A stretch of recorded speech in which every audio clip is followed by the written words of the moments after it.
Ratusan tahun silam, menjauh di tengah belantara ujung utara Kalimantan, masyarakat Kayan dari klan Uma Afan hidup dalam kabut menakutkan karena datangnya serangan bengis pasukan Dayak Iban dari dataran tinggi Sarawak dengan rajanya Sumbang Lawi. Tak terkira juga kepedihan yang dialami oleh Timun Luwan, seorang wanita bangsawan pemimpin suku Kayan Uma Afan yang desanya habis diobrak-abrik oleh pasukan Sumbang Lawi. Dia harus kehilangan putranya, Sadam, yang diharapkan jadi penerus kebesaran suku Dayak Kayan Uma Afan.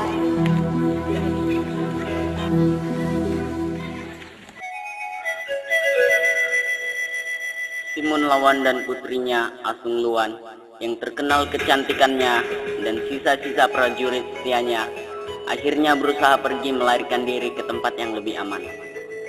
Asung Luwan amat berduka dan terus meratapi kepergian saudaranya yang amat dicintainya itu.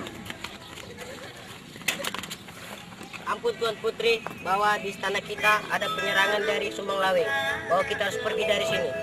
Baiklah, kalau itu yang terbaik, kita akan pergi dari sini dan mencari tempat yang tenang. Timun Luwan dan putrinya beserta para pengikutnya beberapa kali berpindah-pindah lokasi pemukiman, yakni terus ke kawasan hilir Sungai Kayan untuk menghindari kejaran pasukan Sumbang Lawi yang haus darah itu.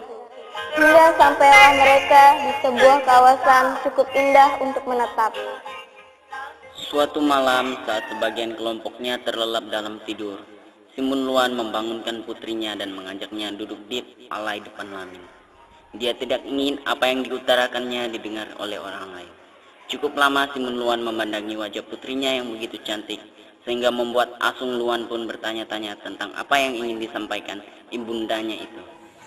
Sudahlah, Ananda, relakan kepergian kakandamu.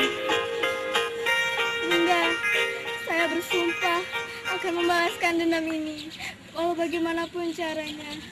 Seandainya saya dijadikan istri oleh siapapun, saya bersedia, asalkan dendam saya terbalaskan. Ananda, kini kau telah tumbuh menjadi wanita tercantik di Apokayan. Suatu saat nanti, kau akan menjadi istri dan ibu dari anak-anakmu yang akan meneruskan kebesaran Kayan Uma Afan. Namun, tidak lama lagi aku tidak dapat menemanimu dalam pengembaraan ini. Karena tadi malam aku bermimpi dengan leluhur kita. Tanda aku akan menyusul Lahebara dan abangmu Sadan. Kau harus tabah, anakku, karena ada kehidupan setelah kita mati. Aku bersama ayah dan abangmu akan menantimu di sebuah Lamin yang indah.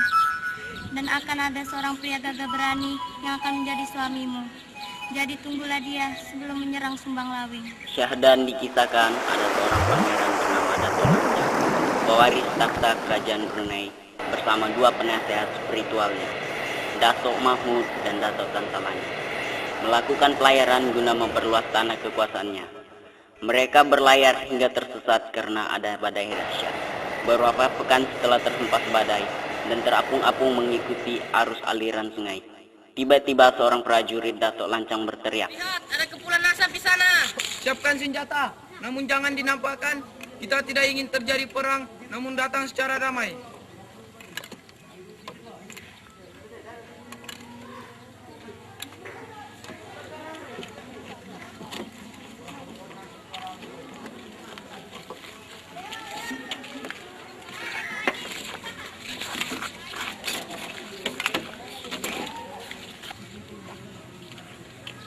Kami datang dengan damai, suka kami terima di sini.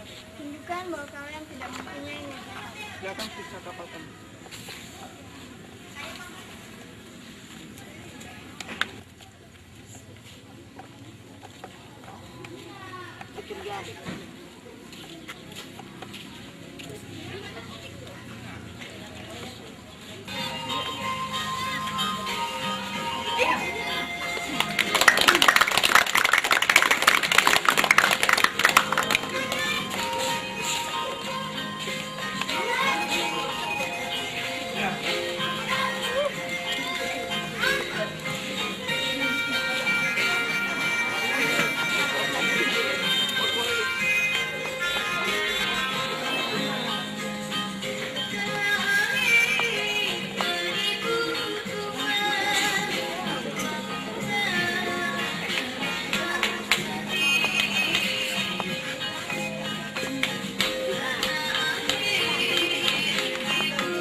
Datuk Lancang pun memberanikan diri mengutarakan niatnya untuk tinggal bersama-sama masyarakat Kayan membangun daerah yang indah itu. Saya berniat tinggal bersama Tuan Putri dan penduduk Kayan di sini.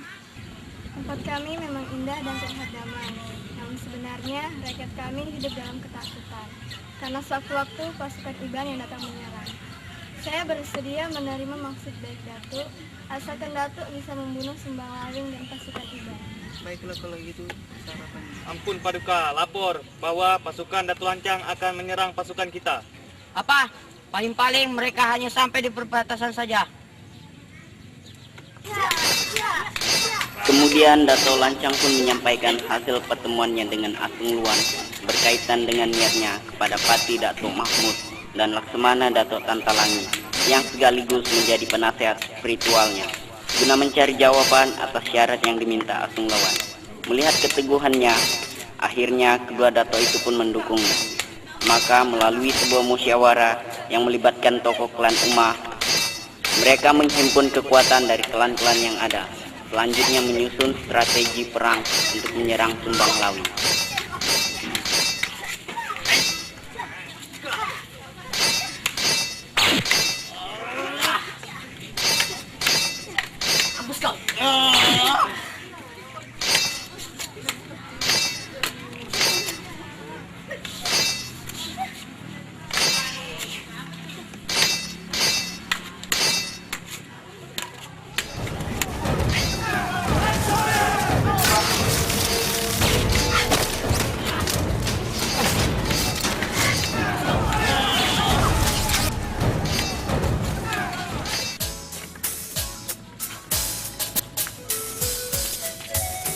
Lapor bahwa pasukan kami menantang pada kalian untuk berperang secara damai.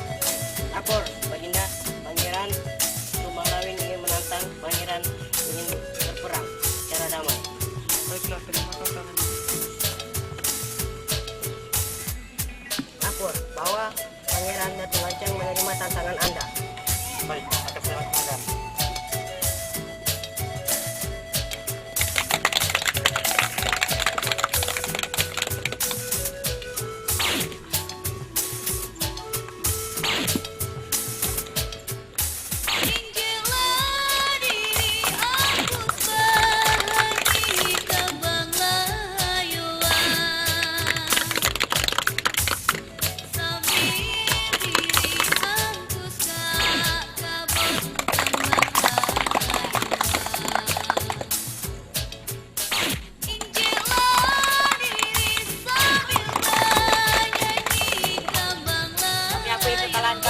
Kami akan pergi jauh-jauh. Menyadari bahwa pasukannya kalah dan tidak mungkin dia bertempur sendirian melawan banyaknya prajurit Datuk Lancang yang ternyata pintar menggunakan berbagai senjata dan ilmu bela diri. Akhirnya ia pun bersama pasukan meninggalkan kawasan tersebut dan kembali ke dataran Sarawak.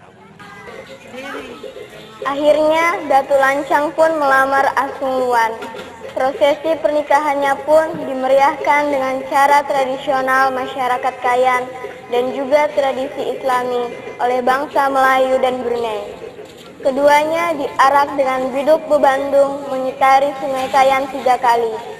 Dari perkawinan asimilasi atau campuran dua suku bangsa itu, maka kemudian tercatat dalam sejarah lahirlah suku baru bernama Suku Bulungan. Dari keturunan buah cinta keduanya lahirlah juriat para sultan yang memimpin Kesultanan Bulungan secara turun-temurun.